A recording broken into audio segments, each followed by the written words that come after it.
Hello and welcome, I'm your host Elizibar, and this is Batman the Maxx Arkham Dreams by Sam Keith. And I don't know what I'm going to do here, like what I'm going to talk about, how in depth this is going to get, or if it's even going to get in depth. I don't know. But I feel like I got to talk about this, man. I just read it. It's been like 2 years in the making. This book is super duper, ultra omega, like weird. Super duper delayed. And I got in on it not because of Batman or the Maxx, the characters. I got in on it because I wanted to look at Sam Keith art. And there's a lot of Sam Keith art in this book. A lot. This is the first page. This is what you open up to. Just look at that. It's demented. It's crazy. It's strange. Look at Joker right there in the front. Look at Penguin over here. Like, they're warped and strange. Well, they're also like representing like these green plague bubbles or something. I don't really know. This is somehow related to the stuff that happened in, I think, issue 3 when the Joker was dropping poison gas bombs off of a Zeppelin. I don't know. I don't really know. I don't really know what this is about. I don't really know what's going on. Even if there hadn't have been 2 years in between like 3 and 4, I still feel like I wouldn't know what exactly is going on in this thing. So there's the dude. We get a reveal of who he really is. But ultimately, I mean, I'm just loving looking at the art in this book. Yeah, there's a story, and there's some interesting stuff that they're talking about, like the levels of reality they're in, how people's lives intertwine. I think that's what the subject of all this is. I'm not really sure. But there's just some really cool looking stuff. And I'm afraid, like, in this review, that's basically all I'm going to end up talking about is just look at some of this art. Look at that face right there, the half Batman face. Looks pretty cool, doesn't it? I think it looks pretty cool.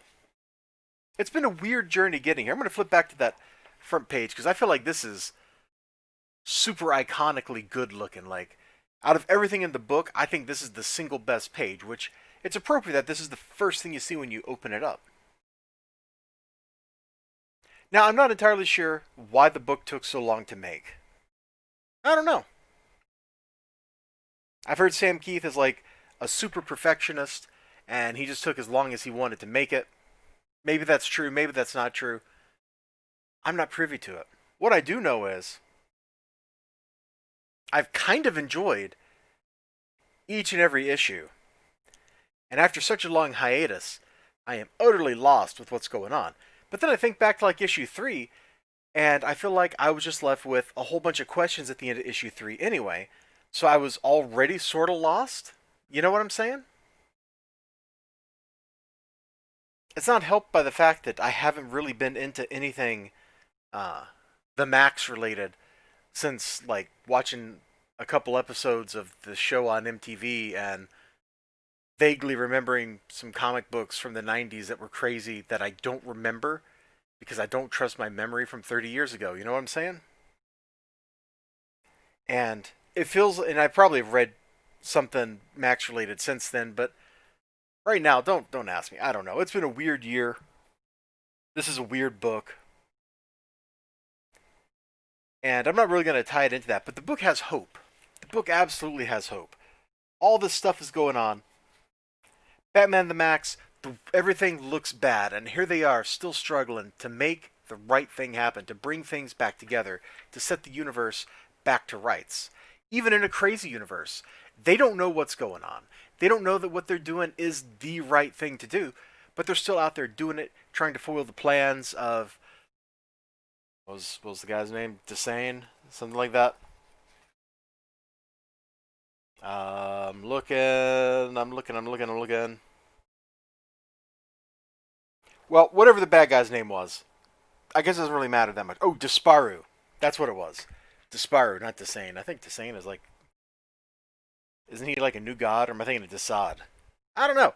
It doesn't really matter. But I think, maybe, just maybe, if you like Sam Keith art, you should just go pick this up and flip through it and look at it. The book is full of so much gorgeous stuff that I want to show you. And I absolutely cannot show you because I'll get into copyright trouble if I do. Ultimately, that is the level I enjoyed. Did I use Ultimately twice? I think I used Ultimately twice. But that's the level I enjoyed the book on. Especially these last two issues, was just kind of at the, this is a cool looking art book level. I'm not going to count on it to make any sense. Oh, and there is one little bit. This is super duper 90s indie comic books. You got this page. Look, just a little sideways note. I did a review for a book, a Kickstarter book, or an Indiegogo book. I forget which I got off of. But anyway, a crowdfunded book, and I compared it to like 90s MTV cartoons. And parts of this are really channeling that like 90s MTV cartoon. That super indie, brash, we're just doing our thing kind of attitude. And I don't know if it entirely worked for this, but it was a strange and a fun ride. So we're going to kind of give it like, the half-hearted thumbs up. Like, we just can't thumbs up all the way, but it was still pretty cool. You all have a great day. Remember to like, comment, subscribe, all that good stuff. See you again next time. Bye-bye.